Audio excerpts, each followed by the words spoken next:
બોલો ઘનશ્યામ મહારાજને જય, સ્વામિનારાયણ ભગવાનને જય.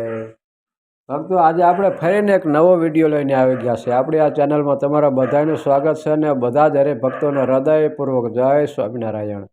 ભક્તો, આજનો આપણો વિડીયો છે શિક્ષાપત્રીના શ્લોકનું આપણે કથા કરવાની છે. મહારાજે આપણને શિક્ષાપત્રીના શ્લોકમાં શેની આજ્ઞા કરી છે, તો એનું આપણે જેટલું શક્ય હોય એટલું આપણે એ નિયમોનું પાલન કરીશું તો આપણે સુખી થઈશું. મહારાજે આપણી ચિંતા કરીને આપણા માટે થઈને આ શિક્ષાપત્રી આપણને આપી છે, જેથી કરીને ભગવાન કે મારે રે ભક્તો કોઈ દુઃખી ન રહેવા જોઈએ અને ધન વસ્ત્ર આપીને દુઃખ ટાળે, એવું કહેલું છે ને.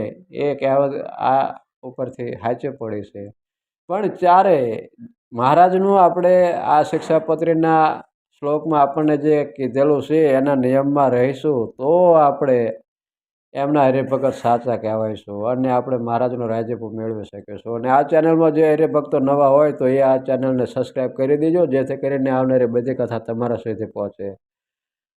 અને જે હરિભક્તોને ઘરે ભગવાનની મૂર્તિ હોય અને એમને જો ભગવાનના વાઘા ખરીદવા હોય તો અમારી પાસેથી તમે ઓનલાઈન વાઘા મગાવી શકો છો. અમારો મોબાઈલ નંબર છે 63 54 45 14 82. આ ફોન નંબર ઉપર વધારે માહિતી તમે લઈ શકો છો. હવે આપણે શિક્ષાપત્રીના શ્લોક 61 થી 71 સુધીના શ્લોકનું આપણે 10 શ્લોકનું વાંચન કરીશું અને કથા કરશું. તો આ તમે પૂરેપૂરી સાંભળજો. અને વળી સર્વે જે અમારા સત્સંગી તેમણે વૃદ્ધપણા થકી અથવા કોઈ મોટા આપતકાળે કરીને અસમર્થપણું થઈ ગયે સતે પોતે સેવવાનું જે કૃષ્ણનું સ્વરૂપ તે બીજા ભક્તને આપીને પોતે પોતાના સામર્થ્ય પ્રમાણે વર્તવો. અને જે શ્રી કૃષ્ણનું સ્વરૂપ પોતાને સેવવાને અર્થે ધર્મવંશના જે આચાર્ય તેમણે જ આપ્યું હોય અથવા તે આચાર્ય જે સ્વરૂપને પ્રતિષ્ઠા કરી હોય તે જ સ્વરૂપને સેવવું. અને તે વિના બીજું જે શ્રી કૃષ્ણનું સ્વરૂપ તે તો નમસ્કાર કરવા યોગ્ય છે પણ સેવવા યોગ્ય નથી. અને અમારા જે સર્વે સત્સંગી તેમણે નિત્ય પ્રત્યે સાયંકાળે ભગવાનના મંદિર પ્રત્યે જવું. અને જે મંદિરને વિશે શ્રી રાધિકાજીના પતિ એવા જે શ્રી કૃષ્ણ ભગવાન તેના નામનું ઉચ્ચ સ્વરે કરીને કીર્તન કરવું. વળી અને તે શ્રી કૃષ્ણની જે કથા વાર્તા તે પરમ આદર થકી કરવી અને સાંભળવી. અને ઉત્સવને દિવસે વાજિંત્ર્ય સહિત શ્રી કૃષ્ણના કીર્તન કરવા.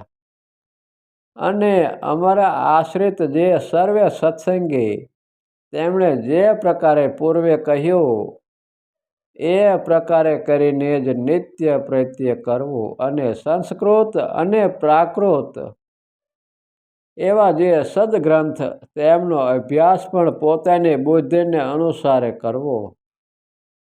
અને જે મનુષ્ય જેવા ગુણે કરીને યુક્ત હોય તે મનુષ્યને તેવા કાર્યને વિશે વિચારીને જ પ્રેરવો.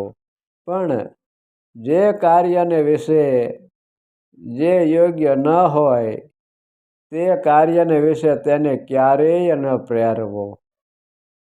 અને પોતાના જે સેવક હોય તે સર્વની પોતાના સામર્થ્ય પ્રમાણે અન્ન વસ્ત્રાદિકે કરીને યથા યોગ્ય સંભાવના નિરંતર રાખવી. અને જે પુરુષ જેવા ગુણવાળો હોય તે પુરુષને તેવા વચન કરીને દેશકાળ અનુસારે યથા યોગ્ય બોલાવવો. પણ એથી બીજી રીતે ન બોલાવવો. અને વિનય કરીને યુક્ત એવા જે અમારા આશ્રિત સત્સંગી તેમણે ગુરુ, રાજા, અતિવૃદ્ધ, ત્યાગી, વિદ્વાન અને તપસ્વી એ 6 જણા આવે ત્યારે તે સન્મુખ ઉઠવો તથા આસન આપવો તથા મધુર સ્વર વચને બોલાવવું ઇત્યાદિ ક્રિયાએ કરીને તેમનું સન્માન કરવું. અને ગુરુ દેવ ને રાજા એમની સમીપે તથા સભાને વિશે પગ ઉપર પગ ચડાવીને ન બેસવું તથા વસ્ત્ર કરીને ઢીચણને બાંધીને ન બેસવું. બોલો સ્વામિનારાયણ ભગવાનની જય, ઘનશ્યામ મહારાજની જય. તો ભક્તો, આ કથા આપણે પૂર્ણ કરવી છે. આગળની કથા આપણે આવતા વિડીયોમાં કરશું. તો અત્યારે મને રજા આપો. આપણે ફરીને એક નવા વિડીયો સાથે મળશું. ત્યાં લગી બધા જ હરે ભક્તોને હૃદયપૂર્વક જય સ્વામિનારાયણ.